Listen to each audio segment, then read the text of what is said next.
हम लोग फिजिक्स का दूसरा चैप्टर स्टार्ट किए थे, पार्ट ख़त्म किए थे पार्ट 6 का।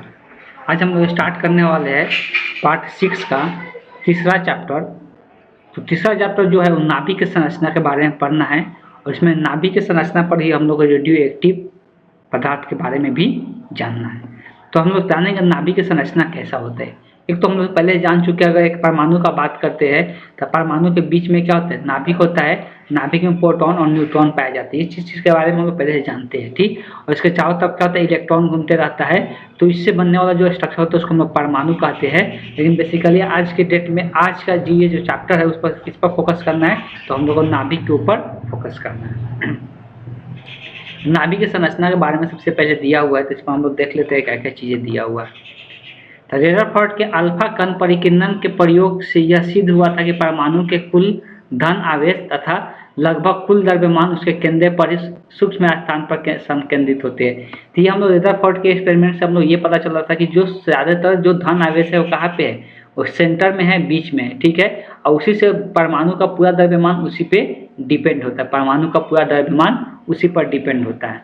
परमाणु के भीतर के संकीर्ण स्थान को नाभिक कहा जाता है। जिसकी नाभिक की अगर त्रिज्या का बात करेंगे तो इसको पहले ही बोलते हैं, इसका त्रिज्या होता है 10⁻15 मीटर होता है। और परमाणु का त्रिज्या का बात करेंगे तो 10⁻10 मीटर होता है। दोनों की तुलना में बहुत कम होता है। कि अगर बात करेंगे नाभिक परमाणु की तुलना में जो नाभिक का त्रिज्या होता है वो बहुत कम होती है। 10⁻15 चला जाता है कि बहुत कम छोटा संख्या है, और ये 10⁻10 रहता है, ठीक। तो ये दोनों की तुलना में बहुत का अंतर होता है। नाभिक के चारों ओर इलेक्ट्रॉन एक निश्चित कक्षाओं में क्या करते हैं, घूमते हैं, जिसका कुल ऋण आवेश नाभिक के कुल धन आवेश के क्या होते हैं, बराबर होते हैं। तो जितना इलेक्ट्रॉन का आवेश होता है कुल आवेश, उतना ही नाभिक में धन आवेश पाया जाता है। क्योंकि संपूर्ण परमाणु क्या होता है, असामान्य अवस्था में आवेशहीन रहता है, मतलब उस पर कोई आवेश नहीं होता है। यदि किसी तत्व का परमाणु द्रव्यमान या परमाणु संख्या को जेट से सूचित किया जाता है, तो उस परमाणु के नाभिक में जो आवेश का मान होगा वो जेड इंटू ई के बराबर होता है। इसके पहले भी हम लोग इसकी चर्चा कर चुके हैं। बेसिकली हम लोग ये भी बोल सकते हैं कि ई जो होता है, ई इलेक्ट्रॉन होता है इलेक्ट्रॉन का। ई जो इलेक्ट्रॉन होता है किस, ई इलेक्ट्रॉन, ई एक आवेश होता है किसका, इलेक्ट्रॉन का। इस आवेश का मान कितना, तो 1.6 × 10⁻18 कूलम्ब होता है। तो इलेक्ट्रॉन का जो आवेश होता है, तो इलेक्ट्रॉन का आवेश यही क्या होता है, ऋणात्मक होता है। और यही बात करेंगे हम लोग प्रोटॉन का आवेश, तो प्रोटॉन का आवेश इतना ही होता है, लेकिन वो क्या होता है, धनात्मक होता है। प्रोटॉन का जो आवेश होता है वो धनात्मक होता है।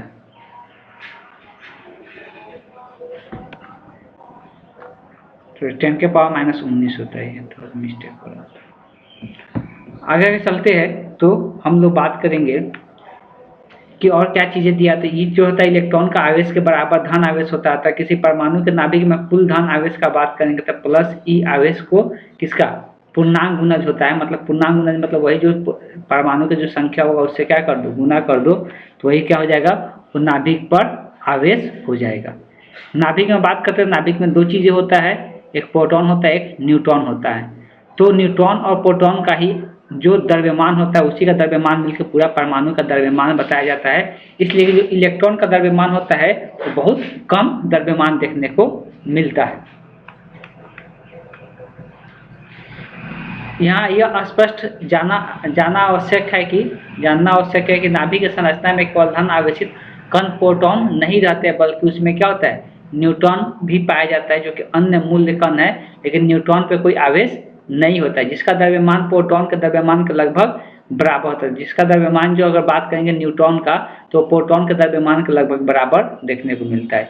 यदि प्रोटॉन का द्रव्यमान को एकांक द्रव्यमान मात्रक मान लिया जाए, तो परमाणु का द्रव्यमान जो होता है प्रोटॉन और न्यूट्रॉन के द्रव्यमान का कुल संख्या के बराबर होता है। जितना प्रोटॉन की संख्या होता है उतना, जितना प्रोटॉन और जितना इलेक्ट्रॉन की जो संख्या होता है उसी का कुल संख्या कर देंगे तो पूरा परमाणु का द्रव्यमान उसी के बराबर होता है, जिसको हम लोग ए द्वारा सूचित किया जाता है।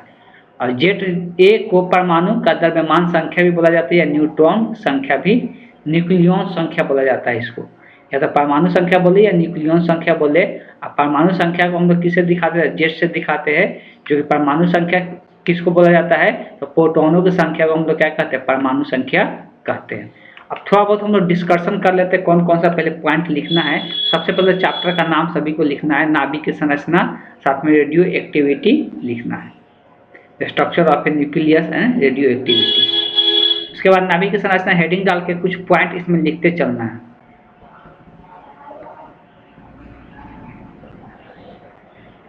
तो सबसे पहला डॉट करके लिखना है, परमाणु के केंद्र पर, परमाणु के केंद्र में नाभिक होता है, परमाणु के केंद्र में नाभिक होता है, परमाणु के केंद्र में नाभिक होता है। पहले ये पॉइंट लिखना है। नाभिक के त्रिज्या लिखना है, दूसरा डॉट करके, सब डॉट करके लिखना है, दूसरा डॉट करके लिखना है। नाभिक के त्रिज्या 10⁻⁻15 मीटर होता है, 10⁻⁻15 मीटर होता है। नाभिक के त्रिज्या 10⁻⁻15 मीटर होता है। फिर डॉट करके लिखना है, परमाणु के त्रिज्या लगभग 10⁻⁻10 मीटर होता है, परमाणु की त्रिज्या लगभग 10⁻⁻10 मीटर होता है। नाभिक के अंदर 2 कण पाया जाता है, नाभिक के अंदर 2 कण पाया जाता है, और अगला डॉट करके लिखना है, नाभिक के अंदर 2 कण पाया जाता है, प्रोटॉन तथा न्यूट्रॉन, प्रोटॉन तथा न्यूट्रॉन, 2 कण पाया जाता है, प्रोटॉन तथा न्यूट्रॉन।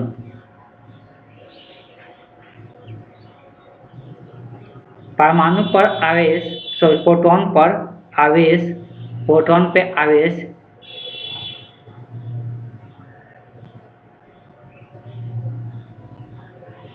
प्रोटॉन पर धन आवेश, आवेश खाली नहीं लिखना, प्रोटॉन पे धन आवेश प्लस ई होता है, प्लस ई होता है। दूसरा डॉट फिर करके लिखना है, प्रोटॉन पर, पहले ये हो गया, प्रोटॉन पर धन आवेश प्लस ई होता है। दूसरा फिर और आगे डॉट करके लिखना है, न्यूट्रॉन पे कोई आवेश नहीं होता है, न्यूट्रॉन पे कोई आवेश नहीं होता है, न्यूट्रॉन पे कोई आवेश नहीं होता है। अगला डॉट लिखना है, यदि परमाणु संख्या Z हो, परमाणु संख्या Z हो, तो नाभिक पर कुल आवेश, तो नाभिक पर कुल आवेश, यदि परमाणु संख्या Z हो तो नाभिक पर कुल आवेश बराबर लिख लेना है Z इंटू ई, Z इंटू ई, नाभिक पर कुल आवेश Z इंटू ई होता है, Z इंटू ई होता है।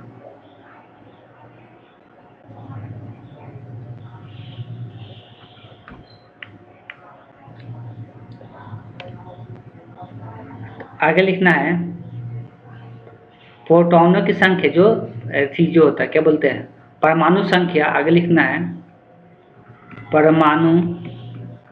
परमाणु संख्या बराबर होता है प्रोटॉनों की संख्या, लिखना है ये, परमाणु संख्या बराबर होता है प्रोटॉनों की संख्या, प्रोटॉन की संख्या, परमाणु संख्या बराबर प्रोटॉनों की संख्या, परमाणु संख्या बराबर प्रोटॉनों की संख्या। अगला लिखना है, द्रव्यमान संख्या, द्रव्यमान संख्या। आगे लिखना है, द्रव्यमान संख्या, द्रव्यमान संख्या को लिख लेना है, द्रव्यमान संख्या को लिखना है, प्रोटॉनों की संख्या प्लस न्यूट्रॉनों की संख्या, प्रोटॉनों की संख्या प्लस न्यूट्रॉनों की संख्या। द्रव्यमान संख्या बराबर लिखना है प्रोटॉनों की संख्या प्लस न्यूट्रॉनों की संख्या। जहाँ द्रव्यमान संख्या को A से सूचित किया जाता है, जहाँ द्रव्यमान संख्या को A से सूचित किया जाता है, द्रव्यमान संख्या को A से सूचित किया जाता है, द्रव्यमान संख्या को A से सूचित किया जाता है। हो गया, द्रव्यमान संख्या को A से सूचित किया जाता है। जितना पॉइंट बोले सब डॉट कर करके लिखना था, जितना पॉइंट हमें आप बोले सब क्या करना था, डॉट कर करके लिखना था। तो अब अगर हम लोग बात कर रहे हैं कि A जो होता है, ए बराबर जो होता है वो क्या होता है, तो प्रोटॉनों की संख्या। प्रोटॉन की संख्या किसके बराबर होता है, परमाणु संख्या क्या प्लस न्यूट्रॉनों की संख्या। न्यूट्रॉन को हम लोग n से दिखा देते हैं। तो ये ए जो है, ये हम किसको दर्शा रहे थे, ये हम लोग द्रव्यमान संख्या को दर्शा रहे हैं। किसको दर्शा रहे, द्रव्यमान संख्या। ए क्या है, द्रव्यमान संख्या है। जेड क्या है यहाँ पे, तो जेड हम लोग परमाणु संख्या भी बोल सकते हैं, प्रोटॉनों की संख्या भी बोल सकते हैं। इसको हम लोग लिख सकते हैं, ये क्या है, प्रोटॉनों की संख्या, प्रोटॉन की संख्या। और ये एन जो है, ये है न्यूट्रॉन की संख्या। ये है किसका, तो ये है न्यूट्रॉन की संख्या।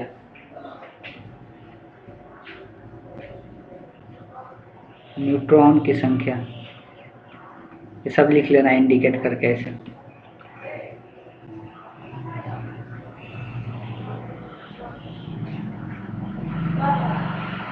अब अगर कोई पूछेगा कि न्यूट्रॉन की संख्या अगर निकालना है, तो यहाँ से न्यूट्रॉन का संख्या का ये फॉर्मूला लिख सकते हैं। अगर ए बराबर जेड प्लस एन है, तो एन बराबर क्या होगा, ए माइनस जेड हो जाएगा। यहाँ से न्यूट्रॉन की संख्या भी ज्ञात हम लोग कर सकते हैं। ठीक है, ऐसे भी इसको हम लोग दर्शा सकते हैं।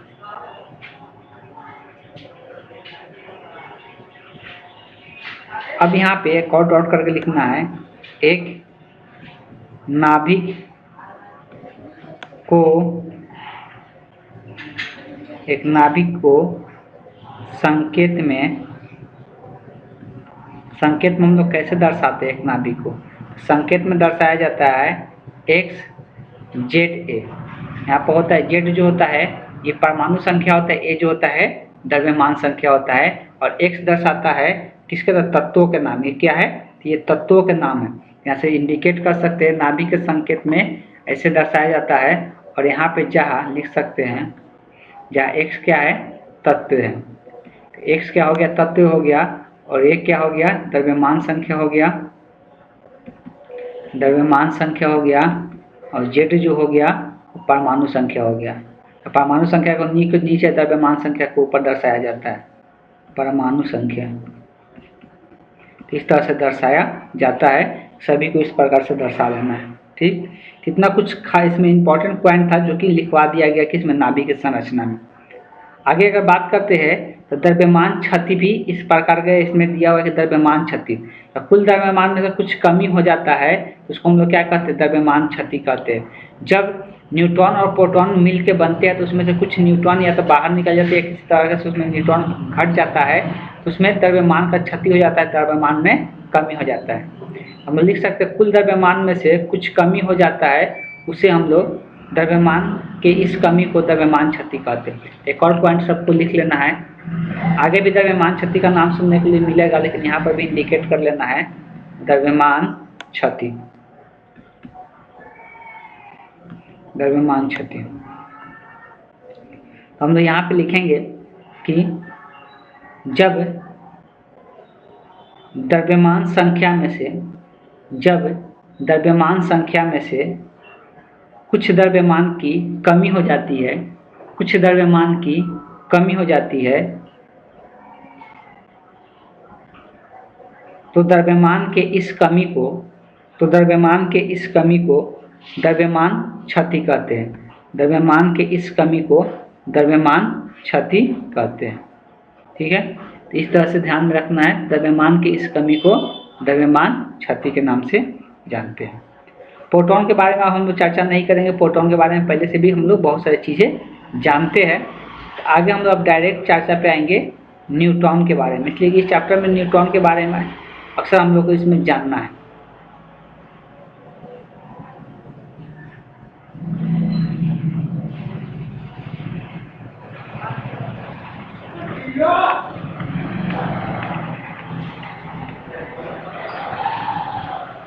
प्रोटॉन के बारे में यहाँ पर दिया हुआ, प्रोटॉन का द्रव्यमान को एमपी से दिखाया जाता है। प्रोटॉन का जो द्रव्यमान होता है उसका भी ऊपर में मान दिया हुआ था। ठीक, उसी प्रकार से इसका आवेश जो होता है, तो जो इलेक्ट्रॉन का आवेश होता है वही प्रोटॉन का आवेश होता है, लेकिन विपरीत आवेश के साथ, इस बात को ध्यान में रखना है।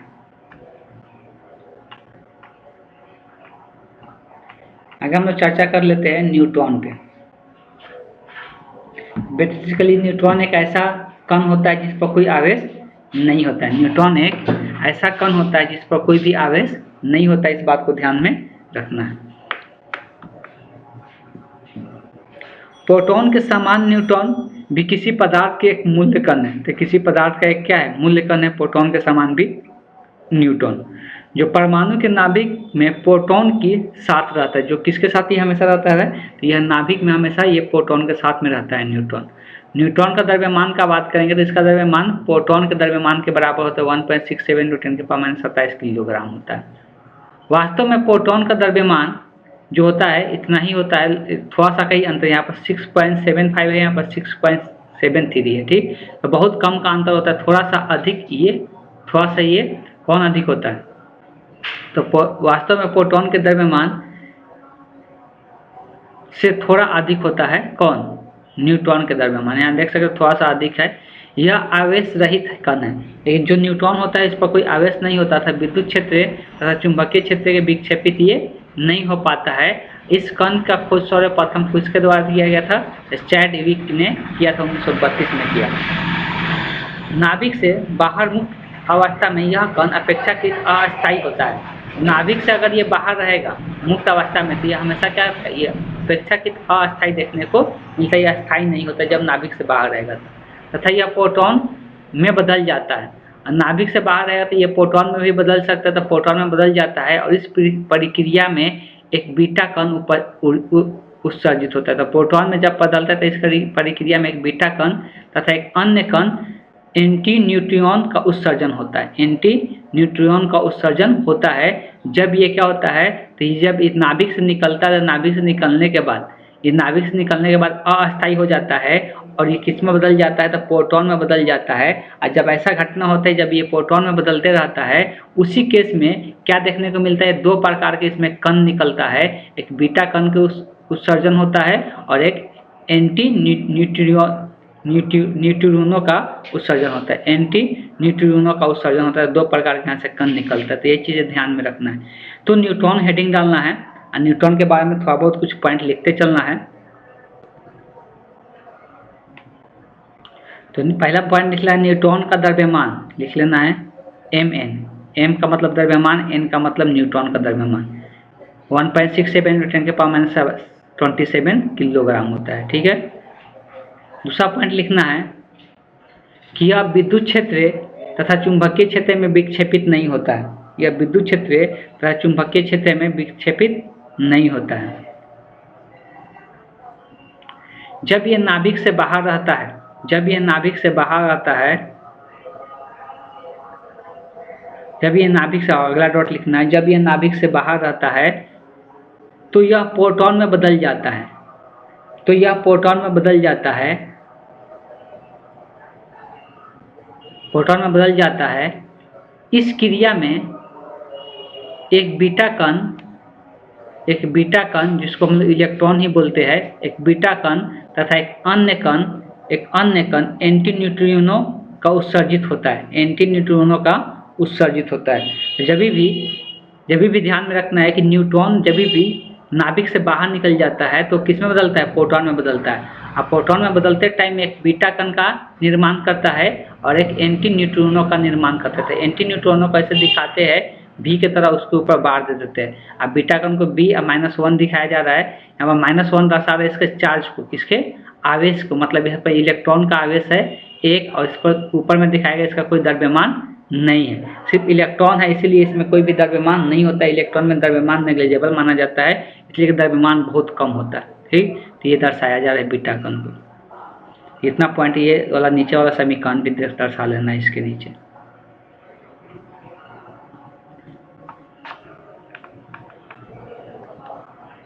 न्यूट्रॉन अनावेशित कण होने के कारण गैसों का आयनीकरण नहीं कर पाता है। तो इसमें कोई आवेश नहीं होता है, इसलिए गैस का आयनीकरण नहीं कर पाता है। इस कण की वेदन क्षमता अपेक्षाकृत बहुत अधिक होती है। वेदन क्षमता मतलब किसी चीज़ को पार करने की जो क्षमता होता है, किसका, न्यूट्रॉन का, ये अधिक होता है। यह शीशे की मोटी पट्टिका को भी वेद कर बाहर निकल सकते हैं। कोई शीशा का मोटा पत्ती, शीशा पता है ना, जो कांच का चीज़ें होता है, उसको ये वेद कर उसको पार करके बाहर निकल सकता है। इस कण का सबसे महत्वपूर्ण गुण यह है कि यह आवेश रहित होने के कारण परमाणु के कक्षीय इलेक्ट्रॉनों द्वारा अप्रभावित होता है। जो इलेक्ट्रॉन कक्ष में घूमते रहता है उसका कोई भी प्रभाव इस पर नहीं देखने को मिलता है न्यूट्रॉन पर, इसलिए कि इस पर कोई आवेश नहीं होता है। नाभिक में भी आसानी से प्रवेश कर जाती है, नाभिक में भी आसानी से चला जाता है, अतः नाभिक के विघटन या विखंडन कराने में यह कण बहुत उपयोगी होता है। तो यही ऐसा कण है जो कि नाभिक का विखंडन और विघटन कराता है, विघटन या विखंडन कराने की क्रिया कराता है। जैसे यूरेनियम है, यूरेनियम का नाभिक का विखंडित करके न्यूट्रॉन द्वारा ही संभव हो पाता है। तो यूरेनियम के नाभिक को विखंडित कौन कर पाता है? न्यूट्रॉन ही करता है। हम लोग आगे भी इसके बारे में चर्चा करेंगे। तो एक दो पॉइंट हम लोग और लिखेंगे। सबसे पहला लिखना है कि न्यूट्रॉन डॉट करके लिखना है, न्यूट्रॉन नाभिक का विखंडन नाभिक का विघटन तथा विखंडन करता है। न्यूट्रॉन नाभिक का विखंडन तथा विघटन, पहले लिखना है नाभिक का विघटन तथा विखंडन करता है।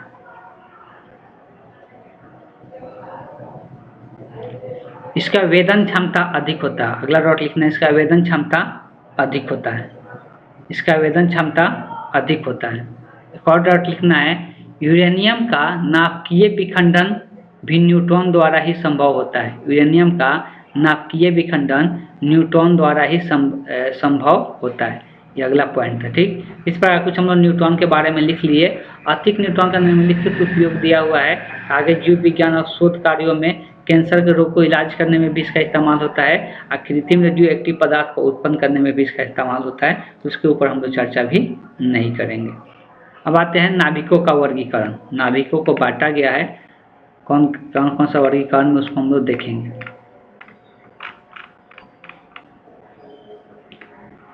सबको अगला हेडिंग डालना है नाभिकों का वर्गीकरण। पहले देख लेते हैं क्या दिया है। विभिन्न नाभिकों में प्रोटॉनों की संख्या अथवा न्यूट्रॉनों की कुल संख्या द्रव्यमान संख्या के आधार पर नाभिकों का अग्रलिखित वर्गों में बांटा गया है। तो ये हम लोग जानते हैं कि द्रव्यमान संख्या जो होता है वो होता है प्रोटॉनों की संख्या प्लस न्यूट्रॉनों की संख्या के योगफल को द्रव्यमान संख्या कहते हैं। तो इसी के आधार पर नाभिकों का वर्गीकरण किया गया है। तो नाभिकों का सबसे पहला जो वर्गीकरण है, सबसे पहले हम लोग क्या पढ़ना है, समस्थानिक, या इसको आइसोटॉप भी इंग्लिश में हम लोग कहते हैं। इसका हेडिंग डालना है 1 नंबर दे के, इसके नीचे 1 नंबर दे के लिखना है समस्थानिक अथवा आइसोटॉप। इसमें क्या होता है, इसमें लिखने से पहले कुछ समझ लेते हैं कि आइसोटॉप या समस्थानिक किसको कहते हैं। किसी एक ही तत्व एक ही रहेगा, ऐसे परमाणु जिसके नाभिकों में प्रोटॉनों की संख्या समान रहेगा परंतु न्यूट्रॉनों की संख्या अलग अलग होती है, उस तत्व को समस्थानिक या आइसोटॉप कहते हैं। तो यही इसका डेफिनेशन यहाँ से यहाँ तक लिख लेना है। ठीक, तो यहाँ से यहाँ तक सभी को पूरा डेफिनेशन लिख लेना है। कहने का मतलब इसका क्या है, किसी तत्व का एक ही तत्व का उसमें क्या देखने को मिलता है, प्रोटॉनों की संख्या तो समान होता है परंतु न्यूट्रॉनों की संख्या क्या होता है, सबका अलग अलग होता है। तो उसको हम लोग क्या कहते हैं, समस्थानिक कहते हैं, आइसोटॉप के नाम से जानते हैं। अगर एग्जाम्पल का बात करेंगे, इसके नीचे एग्जाम्पल लिख लेना है। हाइड्रोजन का ले सकते हैं 1 इसमें भी ये होता है 1 2, ये 1 3। कहने का मतलब इसमें सब में प्रोटॉनों की संख्या क्या है, यही प्रोटॉन की संख्या होता है, नीचे वाला द्रव्यमान संख्या। तो सब में प्रोटॉनों की संख्या समान है, लेकिन न्यूट्रॉन की संख्या कैसे निकलता है, न्यूट्रॉन की संख्या निकालने के द्रव्यमान संख्या में से क्या करते हैं, प्रोटॉन की संख्या घटाते हैं। तो 1 में से घटेगा 0, इसमें इसका न्यूट्रॉन की संख्या कितना है, 0 है। इसमें न्यूट्रॉन की संख्या कितना है, 1 है। इसमें न्यूट्रॉन की संख्या 2 है। तो अगर इसका न्यूट्रॉनों की संख्या देखेंगे तो इसका 0 है, इसका न्यूट्रॉनों की संख्या 1 है, इसका न्यूट्रॉनों की संख्या 2 है। तो सबका न्यूट्रॉनों की संख्या अलग अलग है, तो इसी को हम लोग इसको क्या कहते हैं, समस्थानिक कहते हैं। इसको हम लोग क्या कहते हैं, समस्थानिक कहते हैं। ऐसे ही बहुत सारा समस्थानिक होता है। ये तो एक एग्जाम्पल हुआ, आगे और भी बहुत सारे एग्जाम्पल मिले। और एग्जाम्पल अगर लेते हैं तो और एग्जाम्पल नाइट्रोजन का भी होता है कि 7 और 14 भी होता है और 7 और 15 भी होता है। यहाँ पर भी देख सकते हैं प्रोटॉनों की संख्या समान है, लेकिन न्यूट्रॉनों की संख्या इसमें क्या है, 7 है, और इसमें न्यूट्रॉनों की संख्या 15 में साथ जाएगा 8 है। तो ये भी एक एग्जाम्पल हो गया समस्थानिक का। तो ये सब 2 एग्जाम्पल दिखा लेना है समस्थानिक का। ऐसे ही बहुत सारा समस्थानिक होता है। आगे हम लोग पढ़ना है समभारिक। तो समभारिक में ऐसा क्या होता है, समभारिक में होता है कि ऐसे नाभिकों जिनमें न्यूक्लियनों की कुल संख्या, न्यूक्लियन किसको कहते हैं, तो इसको हम लोग न्यूक्लियन मतलब क्या, नाभिकों की कुल संख्या बोल सकते हैं। न्यूक्लियन का मतलब हो गया उसमें न्यूट्रॉन और प्रोटॉनों की कुल संख्या समान होती है। कहने का मतलब कि परमाणु संख्या क्या होती है, समान होती है, परंतु प्रोटॉनों और न्यूट्रॉनों की संख्या भिन्न भिन्न होती है। प्रोटॉन और न्यूट्रॉन अलग अलग रहेंगे लेकिन परमाणु संख्या समान रहेंगे। इसको सबसे पहले 2 नंबर देके लिखना है, समभारिक या आइसोबार कहते हैं, समभारिक या आइसोबार कहते। लिखना है कि ऐसे नाभिक जिनके द्रव्यमान संख्या समान होते हैं, जिनके द्रव्यमान संख्या समान होते हैं, परंतु प्रोटॉनों तथा न्यूट्रॉनों की संख्या अलग अलग होते हैं, परंतु प्रोटॉनों तथा न्यूट्रॉनों की संख्या अलग अलग होते हैं। ठीक है, तो लिख लिए। अब यहाँ से एग्जाम्पल देख सकते हैं, यहाँ पर बहुत सारा एग्जाम्पल दिया हुआ है, 3 एग्जाम्पल दिया हुआ है। देख सकते हैं ये हाइड्रोजन है, ये हीलियम है। ये वाला हाइड्रोजन में से परमाणु संख्या द्रव्यमान संख्या क्या है, समान है, लेकिन इसका प्रोटॉन की संख्या अलग है और न्यूट्रॉन की संख्या भी निकालेंगे तो यहाँ पर 2 बचेगा, यहाँ पर 1 बचेगा। तो इसका द्रव्यमान संख्या सिर्फ समान रहेगा, न्यूट्रॉन और प्रोटॉन की संख्या अलग अलग रहेगा। तो ये क्या है, समभारिक है। इसमें भी सेम द्रव्यमान संख्या सिर्फ समान दिख रहा है, इसका भी द्रव्यमान संख्या समान दिख रहा है। ठीक है, आगे चलते हैं। लास्ट इसमें 3 नंबर देकर लिखना है, सम न्यूट्रॉनिक या आइसोटोन इसको कहते हैं, सम न्यूट्रॉनिक या आइसोटोन कहते हैं। ऐसे नाभिक जिसमें केवल न्यूट्रॉनों की संख्या क्या होती है, समान होती है, उसको हम लोग क्या कहते हैं, सम न्यूट्रॉनिक कहते हैं या आइसोटोन कहते हैं। तो इसको यहाँ से लेके यहाँ तक लिख सकते हैं। अब इसका एग्जाम्पल देख सकते हैं, इसका एग्जाम्पल देख सकते हैं कि इसका एग्जाम्पल यहाँ पर हम लिख देते हैं। पहला एग्जाम्पल, लिथियम के साथ बेरियम दिया गया है, तो इसका 8 और ये 4 है, और यहाँ पर कितना है, ये 7 और 3 है। तो देख सकते हैं इसका न्यूट्रॉनों की संख्या कितना आएगा, 7 में 3 घटेगा 4, और यहाँ से 8 में से 4 घटेगा 4। इसका मतलब इसका न्यूट्रॉनों की संख्या समान है, तो ये क्या कहलाएगा, सम न्यूट्रॉनिक कहलाएगा। ठीक, वैसे दूसरा एग्जाम्पल ले सकते हो। दूसरा एग्जाम्पल इसको यहाँ से लिख लेना है, H13 और He24। इसमें भी न्यूट्रॉन की संख्या निकालेंगे 2 आएगा, इसमें भी न्यूट्रॉन की संख्या निकालेंगे 2, इसमें भी न्यूट्रॉनों की संख्या समान है, तो इसको भी क्या कहेंगे, सम न्यूट्रॉनिक के नाम से जानेंगे। तो इसका 2 एग्जाम्पल दिखा लेना। ठीक, फिर से यहाँ पर चर्चा आ रहा है कि समस्थानिक या आइसोटॉप के बारे में, जो अभी हम लोग ऊपर में चर्चा किए, और इसका एग्जाम्पल भी हम यहाँ पे दिखा दिए। ऐसा बहुत सारा एग्जाम्पल हम लोग को देखने को मिल सकता है। अब जो आइसोटॉप था, आइसोटॉप का यूज जो होता है वो रेडियो एक्टिव पदार्थ में किया जाता है। आइसोटॉप जो होता है उसको किस में यूज करते हैं हम लोग, यहाँ पर वही सब एग्जाम्पल दिया गया है जो कि ऊपर में भी हम 1-2 एग्जाम्पल दिए थे। तो इसको हम लोग यूज करते हैं किस में, इसको हम लोग यूज करते हैं, तो हम लोग बात करेंगे तो इसका हम लोग यूज करते हैं किस में, आइसोटॉप में। इस रेडियो एक्टिव पदार्थ के लिए यूज किया जाता है इस समस्थानिक का। इसमें जो समस्थानिक होता है तो समस्थानिक ही रेडियो एक्टिव पदार्थ बनता है। जैसे अगर क्लोरीन का देखेंगे तो क्लोरीन का ये वाला जो कम मात्रा में पाया जाता है, वह इसका क्या होता है, यही रेडियो एक्टिव पदार्थ होता है, उस तत्व का वही रेडियो एक्टिव पदार्थ बनता है। और रेडियो एक्टिव पदार्थ का यूज बहुत ज़्यादा किया जाता है औषधि विज्ञान में, कृषि विज्ञान में, उद्योग में, नाभिक के भौतिक में भी, सब में अलग अलग जगहों पे इसका इस्तेमाल किया जाता है। तो आइसोटॉप का यूज बहुत सारा हम लोग आगे भी पढ़ेंगे कि यही रेडियो एक्टिव पदार्थ में भी इस्तेमाल होता है। उसके बाद चूँकि इसमें टॉपिक है परमाणु द्रव्यमान का मात्रा के बारे में, तो ये सब चीज़ें हम लोग चर्चा नेक्स्ट क्लास में करेंगे। आज की क्लास को यहीं पे तक रहने देते, तो आज क्लास को यहीं पे एंड करते हैं।